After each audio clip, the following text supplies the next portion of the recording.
Selamat malam, saudara dan saudari terkasih, para sahabat konsep, hamba-hamba Tuhan yang ada di Zoom pada saat ini. Kembali kita bergabung dengan konsep dalam diskusi sekolah sahabat pada malam yang indah ini.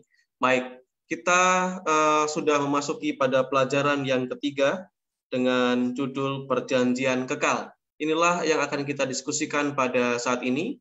Jadi saudara dan saudari boleh mempersiapkan waktu dan juga kesempatan pada saat ini untuk mengikuti diskusi pada malam hari ini. Baik, saya undang Pendeta Muda Alexander untuk memimpin doa buka. Kita berdoa. Bapa di sorga, terima kasih atas berkat-Mu malam hari ini. Kami boleh bersama-sama kembali dengan seluruh hamba-hamba Tuhan Pendeta Muda yang boleh hadir beserta juga dengan hamba Tuhan Pendeta Pardosi dan seluruh sahabat konsep yang boleh menyaksikan di Facebook. Kami bersyukur Tuhan masih mengizinkan kami belajar firman Tuhan melalui diskusi Alkitab sekolah sahabat kami. Kami bersyukur biarlah Tuhan akan boleh mengurapi hamba Tuhan Pendeta Muda Edwin Pasaribu yang akan boleh membagikan ringkasan dari pelajaran sekolah sahabat kami. Biarlah kami boleh mendapatkan pemahaman yang baik ketika juga boleh disampaikan Pendeta Pardosi untuk membuka pemahaman kami. Terima kasih banyak Bapa, berkati kami, Roh Kudus Tuhan bersama dengan kami dalam nama Yesus kami berucap syukur. Amin. Yang akan memimpin diskusi kita pada malam hari ini dan membawakan ringkasan adalah Pendeta Muda Edwin Pasaribu. Demikian juga kita juga akan dibantu oleh Sir Milton Pardosi dalam diskusi ini. Jadi bagi saudara dan saudari juga yang ingin berpartisipasi, bertanya atau memberikan respon mengenai pelajaran yang ketiga dalam sekolah sahabat dengan judul Perjanjian Kekal, boleh ditulis di dalam chat maupun di kolom komentar di Facebook. Waktu dan tempat diberikan kepada Pendeta Edwin Pasaribu. Silakan Pendeta. Baik, selamat malam bagi kita semua. Apa suara saya terdengar, Pendeta Dwi? Ya, terdengar Pendeta dengan jelas. Silakan. Oke, baik, terima kasih. Baik, izinkan saya share screen.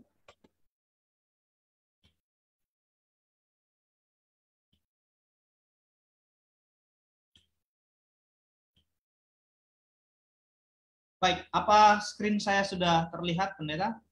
Ya, dengan baik, Pendeta, silakan. Oke, baik. Selamat malam bagi kita semua, sahabat-sahabat konsep dimanapun kita berada, dan juga teman-teman pendeta muda dan juga Sir Pardosi yang bersama-sama dengan kita pada malam hari ini.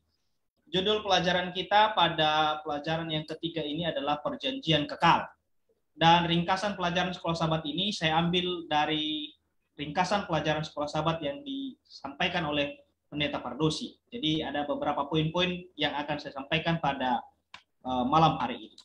Baik, sebagai ayat hafalan pelajaran sekolah sahabat kita di pelajaran yang ketiga ini, dari Kejadian 7 ayat yang ke-17, demikian firman Tuhan.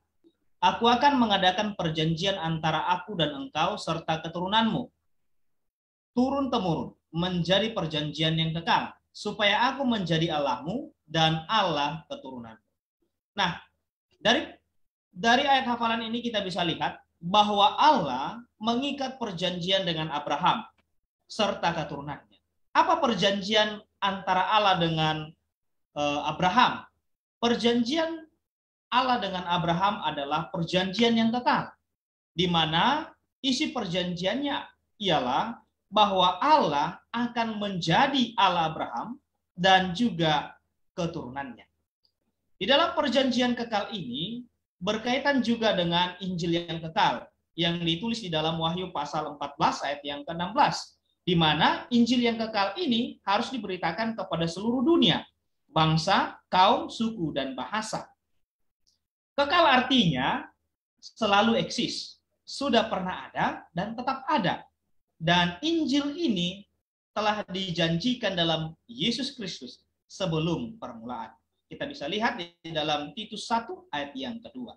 Jadi perjanjian kekal itu adalah perjanjian yang eksis, yang sudah ada dan tetap ada sampai Yesus datang.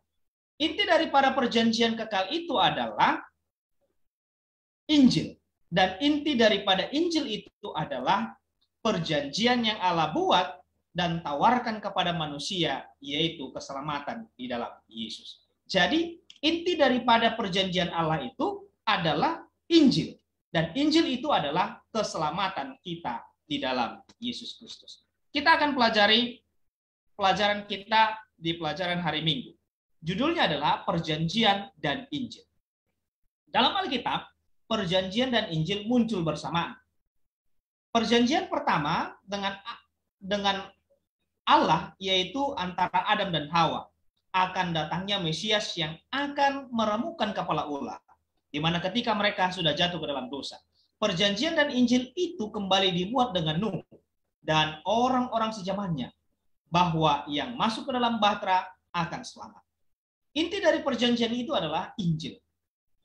Tadi saya sudah jelaskan, yaitu Injil keselamatan, baik yang untuk masa diberitakannya Injil itu sendiri, dan juga hingga pada kekekalan. Jadi perjanjian itu akan diterima oleh orang yang menerima perjanjian pada masa itu, dan juga pada masa kekekalan, dan sampai kepada kita saat ini. Nah, dalam pelajaran sekolah sahabat kita, di sana ada dicontohkan perjanjian yang Tuhan buat kepada Abraham. Tuhan berjanji kepada Abraham, ia akan memberikan tanah Kanaan kepada keturunannya dan menjadikannya menjadi bangsa yang besar. Dan oleh keturunannya, semua bangsa akan diberkati. Abraham juga harus meninggalkan kampung halamannya, keluarganya, masa lalunya, dan menerima perjanjian Allah. Abraham juga mempercayai Allah, dia percaya kepada janji-janji Allah baginya. Itulah sebabnya ia dibenarkan di hadapan Allah. Inilah kasih karunia yang dimiliki oleh Abraham. Abraham menjunjung tinggi kasih karunia Tuhan dengan menunjukkan penurutan di Gunung Moria untuk mempersembahkan Ishak. Karena semuanya ini, iman Abraham diperhitungkan menjadi kebenaran. Roma 4 ayat yang kelima. Jadi, janji perjanjian dibuat bukan hanya kepada Abraham, akan tetapi bukan hanya kepada Abraham dan juga keturunannya, akan tetapi semua manusia yang hidup oleh iman. Jadi, setiap kita yang memiliki iman, dan kita juga mendapatkan janji itu. Apa janjinya tadi? Janji akan keselamatan. Itu pelajaran kita hari Minggu. Pelajaran hari Senin, perjanjian dan Israel. Tuhan memberikan negeri Kanaan dan membawa masuk Israel mengalahkan penduduk negeri Kanaan. Bukan karena jasa-jasa atau kebenaran hati Israel. Ini dilakukan Tuhan karena Tuhan mengingat janjinya kepada Abraham, Ishak, dan Yakub. Ini juga karena kefasikan bangsa-bangsa penduduk Kanaan, sehingga Tuhan menghalau mereka agar tidak menjadi jerat bagi Israel. Jadi, perjanjian antara Allah dengan Israel, dan kenapa bangsa Israel yang dipilih menjadi umat perjanjian, bukan karena jasa-jasa mereka, bukan karena kebenaran mereka, tidak. Tapi kita lihat, ini adalah kasih karunia daripada Allah. Allah terus bekerja untuk bangsa Israel, meskipun mereka banyak melakukan kesalahan. Selama perjalanan 40 tahun di padang belantara, Israel tidak menjadi lebih baik, terus berdosa, akan tetapi kasih karunia daripada Allah kepada Israel terus berjalan, atau terus mereka terima. Dan kita lihat bagaimana pengalaman bangsa Israel di dalam kitab Keluaran. Allah mendengar Israel berteriak karena perbudakan yang mereka alami di Mesir. Allah juga mengingat janjinya dan membawa Israel keluar. Keluarnya Israel dari Mesir menjadi simbol kasih karunia Tuhan yang menyelamatkan. Itu bisa kita lihat dalam Keluaran 2 ayat yang ke-24. Jadi, kenapa Allah membawa bangsa Israel keluar? Karena perjanjiannya dengan Abraham. Dan itu juga karena kasih karunia daripada Tuhan. Bukan karena mereka benar, tidak.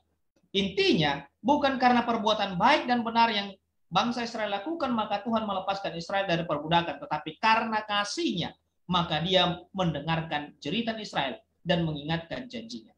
Nah, ini juga menjadi bahagian kita sekarang ini. Allah tetap juga mengingat janjinya dan memberikan keselamatan melalui Yesus Kristus, bukan karena kita itu baik ataupun karena kita itu benar. Baik, pelajaran hari Selasa, Kitab Perjanjian. Di dalam Kitab Ulangan yang kita pelajari pada sepanjang satu triwulan ini, kata perjanjian sering kita temukan. Dan bahkan di dalam seluruh Alkitab, kata perjanjian sering kita temukan. Di mana Allah mengadakan perjanjian dengan umatnya sejak Adam hingga umatnya di akhir zaman. Dan dalam kitab Keluaran kita bisa lihat bagaimana Allah memberikan suatu perjanjian kepada bangsa Israel.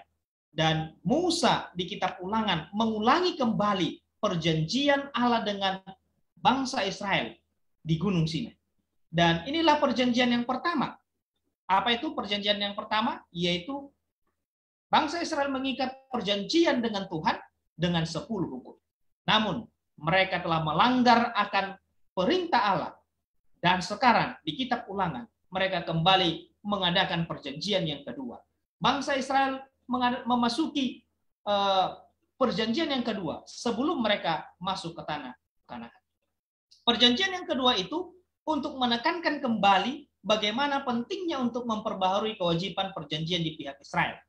Tuhan akan segera memenuhi janji-janjinya untuk membawa Israel masuk ke negeri Kanaan. Perjanjian Allah dengan Israel, baik yang pertama di Gunung Sinai maupun yang kedua di antara Moab, merupakan manifestasi perjanjian Tuhan dengan Abraham, bahkan perjanjian Tuhan dengan dirinya sendiri sebelum dunia ada. Jadi, sebelum dasar bumi ini diletakkan, bahwa Allah telah berjanji, bahkan telah menyediakan satu keselamatan kepada dunia ini. Kenapa? Kalau kita lihat dalam tulisan Nubuat, Bapa dan Anak telah bersatu dalam satu perjanjian untuk menebus manusia jika manusia itu dikalahkan oleh setan. Mereka telah menjabat tangan dalam janji yang penuh hikmat bahwa Kristus harus menjadi pengaku bagi umat manusia. Jadi luar biasa. Alkitab sudah memberikan kepada kita bahwa Tuhan berjanji kepada kita untuk menebus kita. Dan tadi perjanjian itu dibuat oleh karena kasihnya kepada manusia itu sendiri. Pelajaran hari Rabu, umat yang khusus. Pelajaran hari Rabu, umat yang khusus. Bangsa Israel dipilih Tuhan dari antara bangsa-bangsa bukan karena mereka lebih baik dari bangsa-bangsa lain. Tuhan memilih Israel sebagai penggenapan janjinya kepada Abraham. Israel menjadi bangsa yang kudus, milik Tuhan, imamat yang rajani. Nah, kenapa Tuhan memilih bangsa Israel? Bukan karena mereka lebih baik, tapi karena tadi kasih karunia Allah. Bangsa-bangsa yang ada di sekitar mereka justru sudah terlibat kepada penyembahan berhala dan melakukan dosa-dosa yang keji di hadapan Tuhan. Mereka melakukan kekejian itu justru atas nama dan untuk dewa-dewa mereka. Untuk inilah bangsa Israel dipilih. Tuhan memanggil Israel untuk maksud khusus menjadi juru kabar akan kasih dan kebenarannya bagi dunia. Akan tetapi mereka harus memiliki komitmen untuk hidup kudus dan benar di hadapan Allah.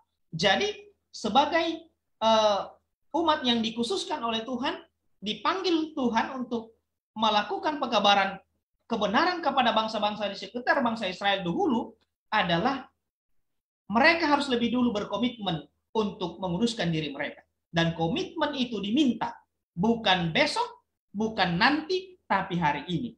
Dan Israel perlu berkomitmen untuk menjadi juru kabar Allah untuk bangsa-bangsa di sekitar mereka. Baik, pelajaran hari Kamis. Apa gambaran-gambaran lain yang kita bisa lihat dari perjanjian Allah dengan umat Israel? Gambaran yang pertama yang diberikan kepada kita pada malam hari ini adalah bahwa hubungan Tuhan dengan Israel adalah hubungan perjanjian. Dalam perjanjian itu Tuhan mengambil inisiatif. Tuhan yang akan melakukan isi perjanjian itu. Sementara Israel hanya menerima isi perjanjian itu dan memenuhi syarat-syarat. Musa menekankan gambaran yang lain akan hubungan perjanjian Allah dengan Israel. Gambaran itu adalah hubungan keluarga. Jadi bukan hanya sekedar hubungan perjanjian dengan bangsa Israel, tapi Tuhan juga memberikan gambaran lain, yaitu hubungan keluarga, di mana hubungan yang paling dekat. Tuhan sebagai Bapa dan Israel sebagai anak-anaknya. Di mana kita bisa lihat, kalau ada hubungan keluarga, berarti Bapa berhak untuk mengajari anaknya. Bapa juga berhak untuk mendidik bangsa Israel. Dan Bapa adalah pencipta mereka, dia juga memperkenankan Israel, dan bukan hanya sekedar membutuhi akan kebutuhan rohani bangsa Israel, akan tetapi juga membutuhi kebutuhan jasmani mereka, karena dia telah menciptakan mereka, dan juga dia telah menebus orang-orang Israel. Jadi kita lihat gambaran yang diberikan oleh Tuhan kepada bangsa Israel adalah suatu hubungan yang luar biasa, satu hubungan yang sangat dekat, seperti ayah dan anak. Nah, dalam pelajaran kita ini dikatakan Allah selalu menginginkan hubungan seperti itu dengan umatnya. Waktu Yesus disalibkan, para murid justru lari meninggalkannya sejak di Taman Getsemani. Namun saat Yesus bangkit, justru Yesus ingin bertemu dengan murid-muridnya yang dikasihinya. Yesus membuat para muridnya sebagai saudara-saudaranya. Ini menjadi contoh dari cinta kasih karunia yang mengalir dari kasih kepada mereka yang sebenarnya tidak layak untuk itu. Jadi kita bisa lihat hubungan Allah dengan kita begitu luar biasa. Sekalipun mungkin kadang-kadang kita yang berkhianat, akan tetapi Tuhan tidak pernah berkhianat kepada kita. Dan Tuhan selalu mengasihi kita. Baik, kesimpulannya dalam pelajaran kita pada sepanjang satu pekan ini. Yang pertama, sebelum dasar dunia ini ditekankan Bapa, dasar dunia ini diciptakan, sudah ditekankan Bapa dan Anak telah bersatu dalam satu perjanjian untuk menebus manusia jika ia dikalahkan oleh setan. Mereka telah berjabat tangan dalam janji yang penuh hikmat bahwa Kristus harus menjadi pengaku bagi umat manusia. Jadi sebelum dunia dijanjikan, Tuhan sudah memberikan satu perjanjian bahwa bila mana manusia jatuh ke dalam dosa, sudah akan ada penebus bagi mereka, yaitu Yesus Kristus. Yang kedua, roh perbudakan ditimbulkan oleh berusaha untuk hidup sesuai dengan aturan dan hukum agama. Manusia tidak akan bisa menjadi sempurna karena menuruti hukum. Manusia tidak diselamatkan oleh karena menuruti hukum Allah, namun karena kasih karunia daripada Yesus Kristus. Dan penurutan kepada hukum Allah merupakan bukti seorang telah menerima keselamatan dari Kristus. Dan yang ketiga adalah tujuan penebusan manusia adalah untuk mengembalikan manusia kepada keadaan yang semula, di mana Allah berencana ingin tinggal bersama-sama dengan umat-umatnya, dan di mana Allah berada, maka umat-umatnya pun berada di sana. Jadi inilah tujuan daripada perjanjian Allah dengan Abraham, dengan Israel, dan juga dengan kita, bahwa Allah ingin kita boleh bersama-sama di mana Tuhan berada, dan kita juga bersama-sama. Inilah sedikit ringkasan pelajaran sekolah sahabat kita pada malam hari ini tentang perjanjian kekal. Terima kasih, Tuhan memberkati kita. Baik, terima kasih Pendeta Edwin untuk pemaparan pembuka untuk diskusi pada malam hari ini. Dan teman-teman, para sahabat konsep, maupun yang ada di Zoom maupun yang ada di Facebook, ya boleh memberikan respon maupun pertanyaan-pertanyaan. Baik, saya langsung lempar mungkin di grup Zoom ini, jika apabila ya ada yang memberikan respon atau pertanyaan, boleh langsung raise hand atau langsung open mic ya, silakan. Baik, mungkin saya mau bertanya, Pendeta. Jadi pertanyaan saya begini, tadi kan disebutkan perjanjian kekal, dan perjanjian kekal itu kita lihat ada perjanjian dan Injil, perjanjian waktu di Israel, pada Abraham dan semuanya. Nah, di dalam perjanjian itu kan kita tahu ada 10 hukum yang Tuhan berikan, khususnya di Sinai. Lalu ada juga hukum upacara. Nah, yang saya mau tanya, nanti yang disebut untuk mengikat sebagai perjanjian kekal itu sebenarnya 10 hukumnya, ataukah upacara-upacara itu ya, hukum-hukum upacara itu. Dan pertanyaan selanjutnya, nanti yang di surga itu kira-kira mana yang masih akan tetap berlaku, yang akan kekal sampai selama-lamanya. Jadi pertanyaan saya adalah, jadi perjanjian kekal yang mengikat itu sebenarnya apakah hukum-hukum upacara itu, ataukah 10 hukum Taurat itu? Dan nanti waktu di surga kira-kira apa yang akan kekal ya dari perjanjian itu? Apakah 10 hukum itu akan kekal terus di surga atau bagaimana? Terima kasih. Baik, terima kasih Pendeta Muda Adrian. Jadi hukum mana ini? Tadi kan ada perjanjian dan hukum, ya gitu. Jadi hukum mana ini? Hukum upacara atau hukum moral yang berkaitan dengan perjanjian kekal ini? Baik, silakan Pendeta Edwin. Nanti kita ke Pendeta Milton Pardosi untuk juga memberikan respon maupun tanggapan mengenai pertanyaan ini maupun mengenai topik kita dalam 1 minggu ini. Silakan Pendeta Edwin. Baik, terima kasih Pendeta Adrian. Jadi hukum mana yang mengikat kita nanti ketika di penghakiman itu? Jadi bangsa Israel mengikat satu perjanjian di Sinai yaitu 10 hukum. Itu dasarnya mereka mengikat perjanjian. Dan hukum yang dilanggar mereka adalah 10 hukum. Dan itu juga yang alat ukur Tuhan untuk menghukum mereka sehingga mereka tidak masuk ke tanah Kanaan dan harus 40 tahun berada di padang gurun karena kedegilan hati mereka dan juga karena pelanggaran akan hukum 10 hukum itu. Karena Tuhan menekankan itu kepada mereka untuk setia kepada Tuhan.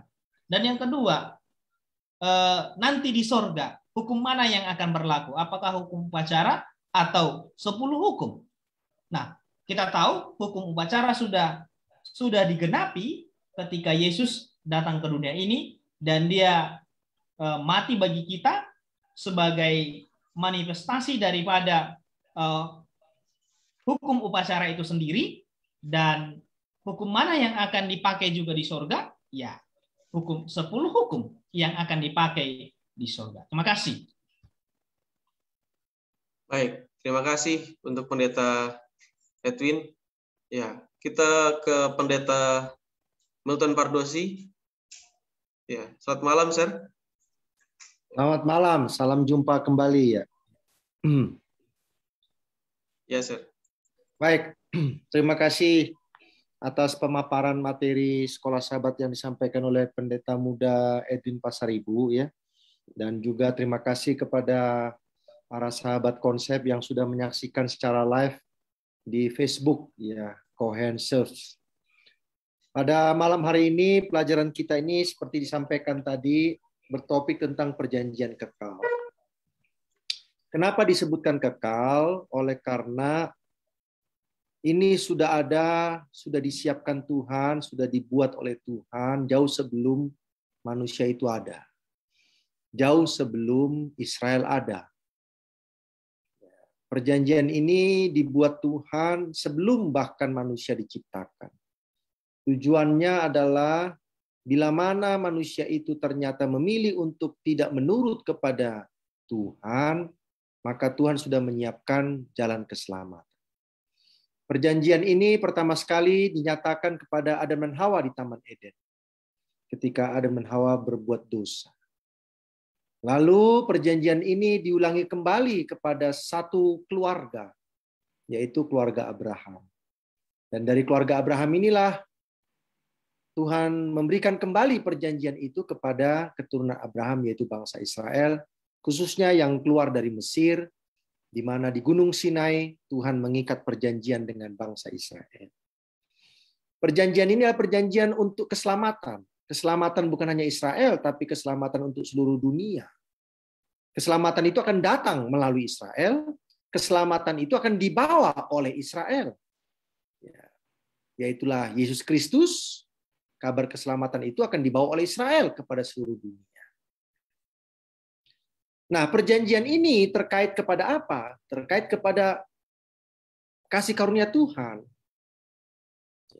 Tuhan memberikan kasih karunia-Nya kepada manusia, dan itu sudah disiapkan bahkan sebelum manusia itu diciptakan.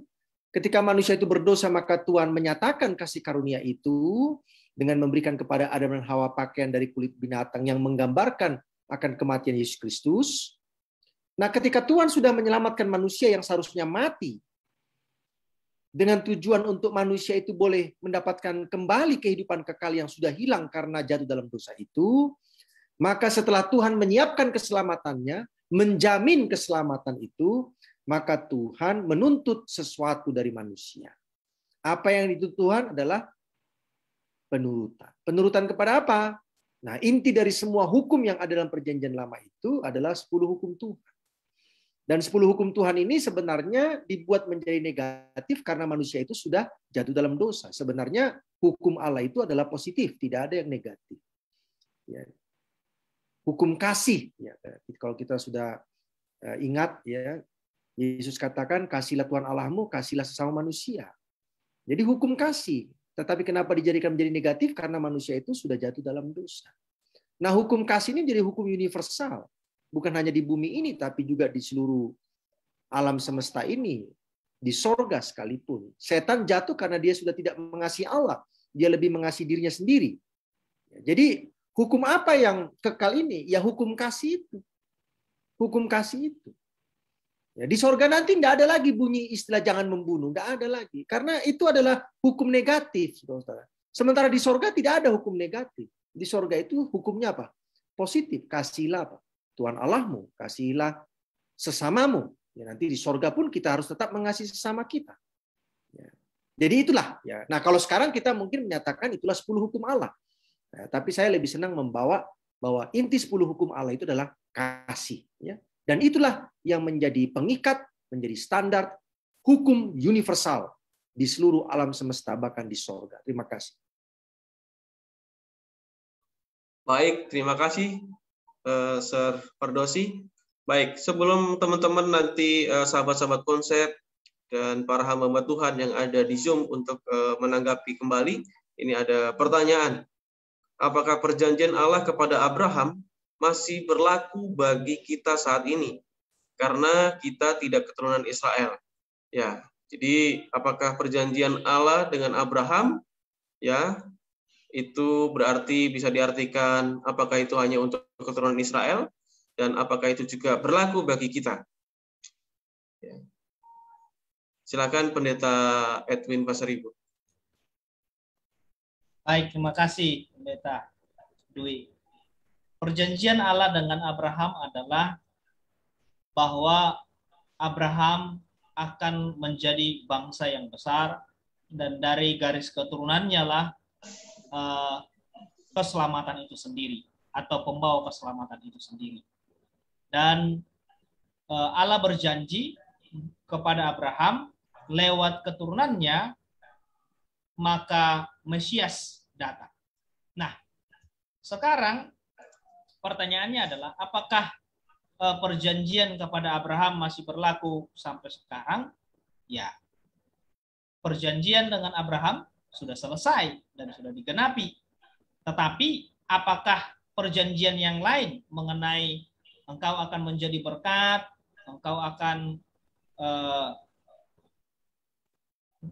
memiliki negeri Kanaan, apakah itu akan berlaku bagi kita saat ini? Kita bukan orang Israel.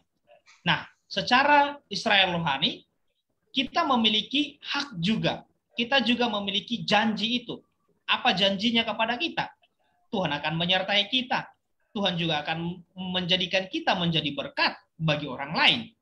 Akan tetapi, kalau untuk keselamatan, jalur keselamatan itu Tuhan sudah menggenapi.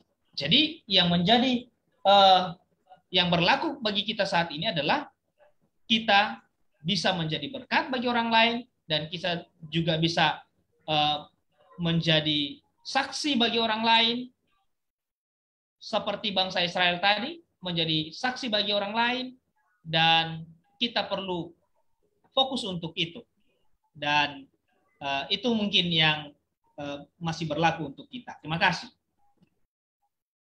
Baik, terima kasih Pendeta. Baik, bagi teman-teman yang mau memberikan respon atau menambahi atau pertanyaan, silakan para hamba Tuhan.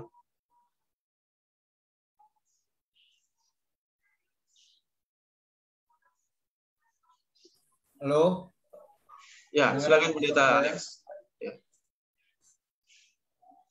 Kedengaran suara saya, Pendeta Dwi? Ya, silakan Pendeta. Oke. Saya mau menambahkan poin daripada saya buka 2 pelajaran sekolah sahabat. Saya coba banding-bandingkan dari pelajaran mengenai janji perjanjian kekal Allah dan tema judul kita yang sekarang perjanjian kekal. Kalau misalnya teman-teman meninjau kembali di sekolah sahabat kita di bulan April ya, Mei Juni itu, dan yang sekarang ada kemiripan yang mau disampaikan kembali dengan pelajaran yang sebenarnya kontennya sama gitu. Saya lihat ayat intinya itu di Kejadian 17 ayat 7 di pelajaran kita yang sekarang. Nah, sedangkan di pelajaran yang kedua itu perlu cerita mengenai perjanjian juga yang diceritakan mengenai, tapi ayatnya beda, tetapi ceritanya mengenai Abraham juga. Dan poinnya adalah Injil yang membawa keselamatan itu adalah tema besar dari kedua pembahasan ini. Dalam pengertiannya bahwa saya beranggapan ini kenapa perlu diulangi dan kenapa ini perlu dipelajari ulang. Karena rentetan pelajaran sekolah sahabat kita kan polanya mengulang-ulang dari pembahasan. Nah, saya dapati ada sebuah keunikan yang menarik bagi pribadi saya. Ketika ke pelajaran ini diulangi dengan konsep begini.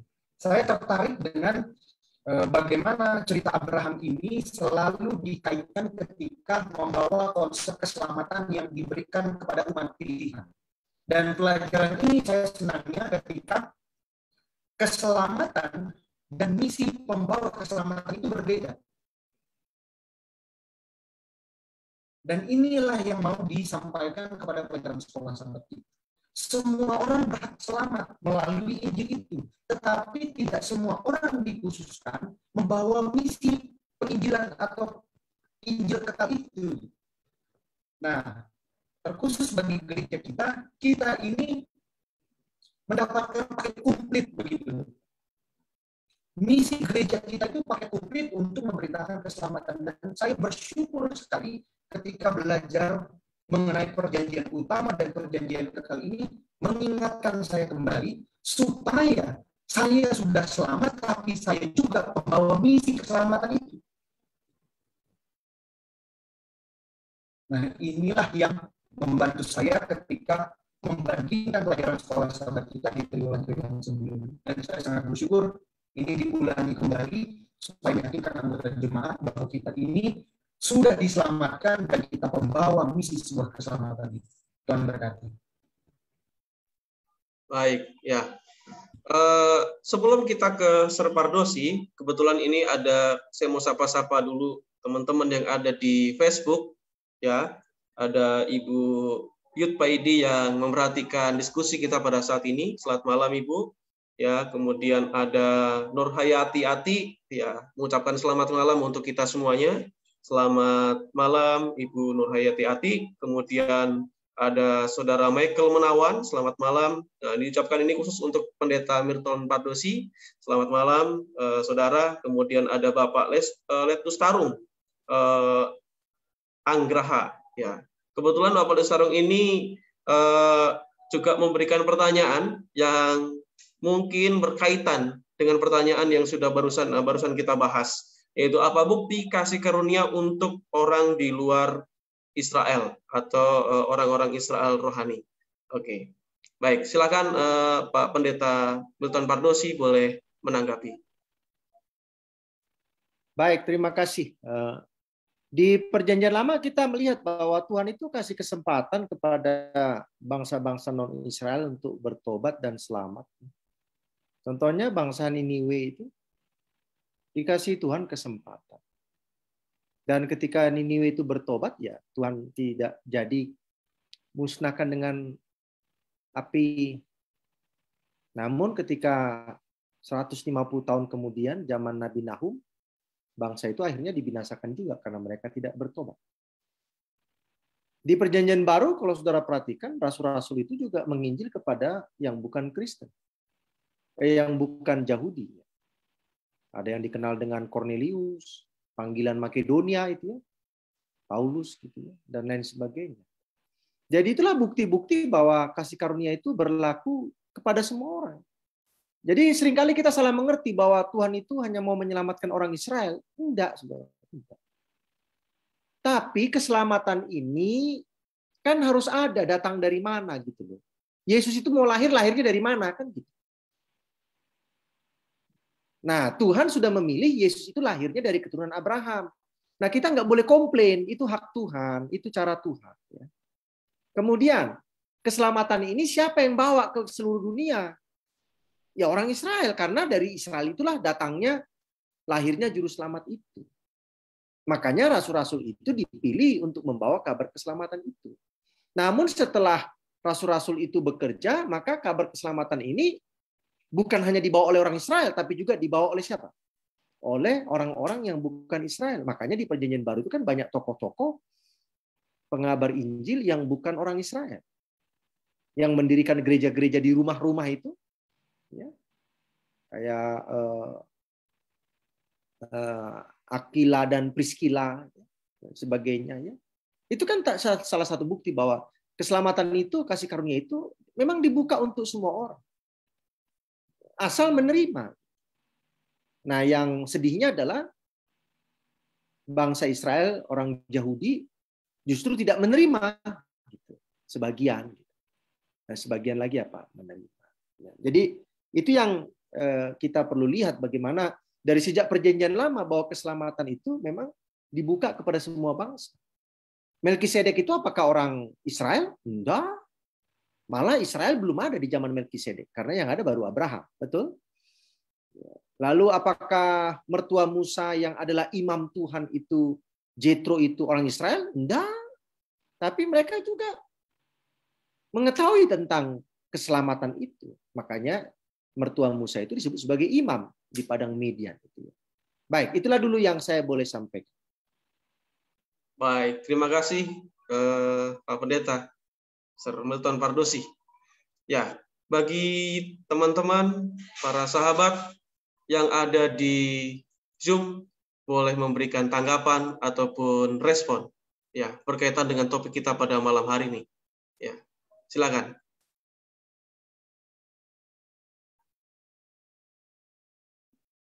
Ya, mungkin saya hanya mendukung dengan membacakan beberapa ayat yang ditulis oleh Rasul Paulus ya.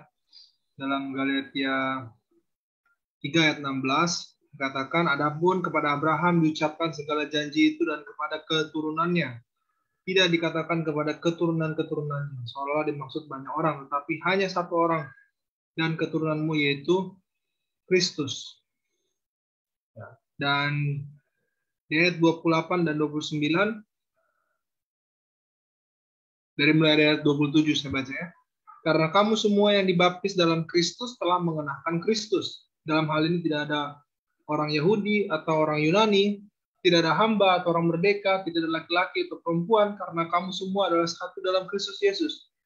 Dan jikalau kamu adalah milik Kristus, maka kamu juga adalah keturunan Abraham dan berhak menerima janji Allah. Ya, jadi ya ini betul apa yang kita pelajari pernah beberapa triwulan yang lalu, tapi ini kembali kepada kita bahwa memang ya ada jalurnya dari Abraham, makanya kita belajar kitab ulangan ya, seperti kita belajar kitab sejarah, tapi belajar kitab sejarah ini bukan berarti itu tidak bisa kita aplikasikan ke kita sekarang.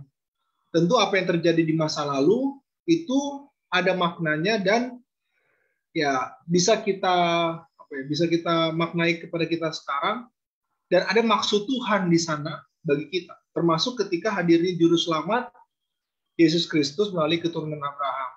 Jadi keturunan Abraham yang dimaksud di sini memang betul bangsa Israel, tetapi sekarang ini menurut Rasul Paulus ketika kita dibaptis dalam Kristus, kita telah mengenakan Kristus.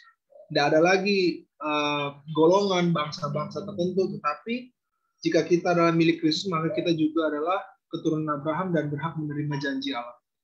Terima kasih. Baik, terima kasih Pendeta Abi. Ya, jadi ini juga ada tambahan dari Pendeta Ari Depari, dia menggunakan ayat Galatia 3:28. Dalam hal ini tidak ada orang Yahudi atau orang Yunani, tidak ada hamba atau orang merdeka, tidak ada laki-laki atau perempuan, karena semua adalah satu di dalam Kristus Yesus. Baik, itu tambahannya. Saya pikir kita sudah sampai di penghujung acara dan sudah waktunya untuk ambil closing statement. Ya, silakan Pendeta Edwin Pasaribu dan Pendeta nanti dilanjutkan ditutup oleh Pendeta Milton Pardosi. Silakan Pendeta Edwin. Baik, terima kasih Pendeta Dwi. Jadi sebagai closing statement saya pada malam hari ini adalah bahwa kita melihat besarnya kasih Tuhan kepada kita luar biasa. Ia rela meninggalkan surga untuk manusia yang berdosa. Dan dia sudah berjanji sebelum manusia jatuh ke dalam dosa, Tuhan sudah merencanakan akan keselamatan. Dan Tuhan memberikan perjanjian itu kepada Adam dan Hawa dan juga kepada Abraham sampai kepada bangsa Israel, dan perjanjian itu kekal. Jadi satu janji yang luar biasa yang perlu kita pegang, yang perlu kita ingat bahwa Tuhan begitu mengasihi kita. Tuhan begitu sayang kepada kita. Yang penting sekarang adalah apakah kita mau merespon kasih Tuhan itu dengan datang kepadanya, mengakui dosa kita, bertobat di hadapannya, dan kita menerima Injil itu dan kasih karunia daripada Yesus Kristus itu. Terima kasih, Tuhan berkati kita. Amin.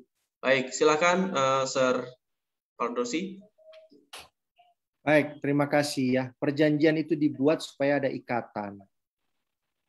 Kalau tidak ada perjanjian, maka tidak ada sebuah tanggung jawab, hak, dan kewajiban. Nah, oleh sebab itu, Tuhan memberikannya melalui sebuah perjanjian, perjanjian darah, supaya ada ikatannya, ada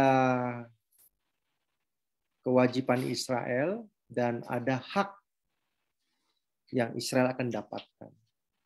Ada kewajiban yang Tuhan harus berikan, yaitu telah memberikan keselamatan, dan akan memberikan berkat kepada mereka yang menuruti perjanjian itu. Dan Tuhan mendapatkan haknya. Apa haknya? Penurutan dari pihak siapa? Manusia. Itulah poin yang pertama. Nah, poin yang kedua yang menarik adalah mungkin kita harus pelajari kenapa Israel ini gagal.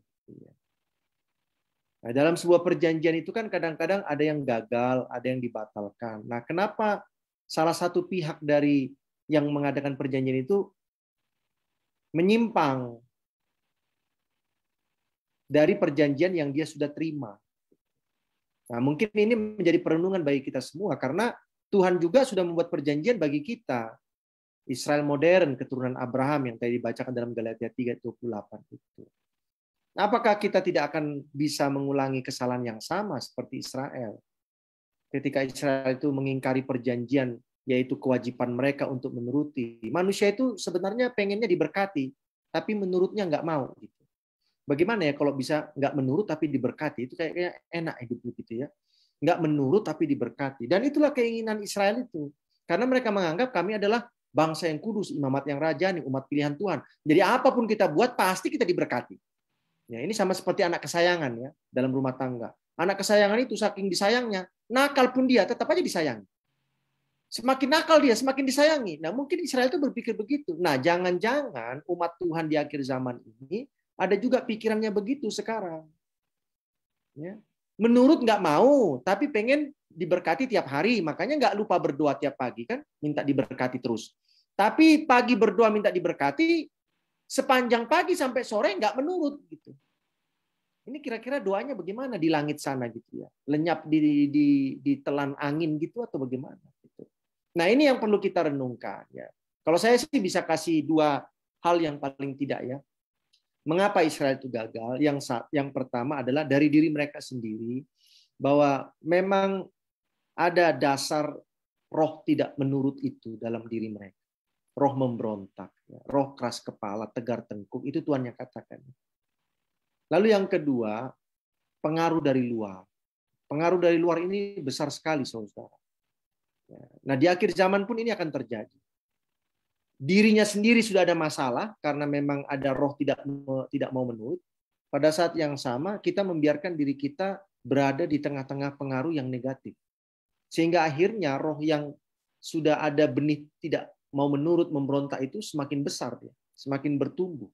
Karena apa? Karena pengaruh yang besar. Nah, menjadi pelajaran bagi kita semua adalah memang roh tidak menurut itu ya harus dimatikan dalam diri kita, dipadamkan, dibunuh, disunat gitu ya, sunat rohani gitu ya. Tapi pada saat yang sama, mari kita menjauh dari pengaruh-pengaruh yang apa? Negatif ya. Seperti bangsa Israel itu ya. Mereka justru masuk ke dalam perkumpulan-perkumpulan orang Kanaan itu.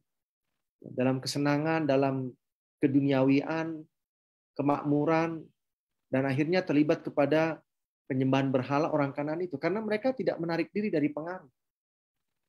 Mereka justru masuk. Nah, ini seperti Lot juga, ya kan? Lot justru memilih untuk tinggal di kota Sodom. Ya untunglah Tuhan menyelamatkan dia dan dia mau diselamatkan, tapi istrinya tidak mau. Ya, jadi jangan sampai juga kita seperti apa? Seperti Sodom dan Gomora, seperti Lot yang justru memilih tinggal di tempat di mana dosa itu berkembang biak. Nah, itulah mungkin perenungan bagi kita malam hari ini, mengakhiri pelajaran sahabat kita ini, bahwa kegagalan Israel itu harus menjadi pelajaran besar bagi umat Tuhan di akhir zaman. Kalau tidak, kita akan gagal dengan cara yang sama. Terima kasih banyak, Tuhan memberkati. Baik, terima kasih Pendeta Edwin Pasaribu yang sudah membawakan materi, juga sahabat-sahabat konsep, dan juga teman-teman gembala Tuhan yang ada di Zoom ini, Sir Milton Pardosi yang membantu kita untuk memahami pelajaran kita dengan lebih baik, dan juga para sahabat konsep yang ada di Facebook yang dengan setia menyediakan waktu, juga banyak hal mengikuti diskusi ini, dan biarlah diskusi ini dapat bermanfaat bagi kita semua, menjadi berkat bagi kita semua dalam pelayanan kita di jemaat maupun di dalam kehidupan kita sehari-hari. Baik, kita undang Pendeta Jimmy Huta Barat untuk menyampaikan doa tutup. Silakan Pendeta. Baik, marilah kita berdoa. Ya Tuhan Allah, Bapa di sorga, pada malam hari ini kami puji nama-Mu atas segala kebaikan dan rahmat kasih Tuhan dalam hidup kami. Kami dapat kembali live Facebook dalam lanjutan pelajaran sekolah sahabat. Kiranya apa yang sudah kami pelajari dari Pendeta Edwin Pasaribu, juga Sir Pardosi dan teman-teman konsep, serta pertanyaan dan tambahan lainnya dari sahabat-sahabat konsep di Facebook, dapat kami ingat dan dapat kami praktekkan dalam kehidupan kami sebagai umat-umat Tuhan yang hidup di zaman akhir, yang juga Engkau memberikan perjanjian-Mu bagi kami untuk hidup kekal bila mana kami setia kepada Tuhan. Kiranya pelajaran ini kami akan bagikan juga pada hari Sabat untuk teman-teman kami, sahabat-sahabat kami, sehingga lebih banyak lagi orang mengerti akan firman Tuhan. Di mana kami akan menutup acara ini, pertemukan kami kembali minggu depan untuk membahas pelajaran yang berikutnya. Terpujilah nama Tuhan, di dalam nama Yesus kami berdoa. Amin. Baik, saudara, kita akan berjumpa kembali pada minggu depan di pelajaran yang keempat, yaitu mengasihi Tuhan Allahmu. Dan kita akan diskusi pada jam yang sama. Jadi kita boleh bertemu pada minggu depan. Demikian juga jangan turun dulu, sebab setelah ini kita akan lanjutkan dengan diskusi Alkitab. Mari kita bersukacita untuk melajari firman Tuhan. Tuhan berkati kita semua.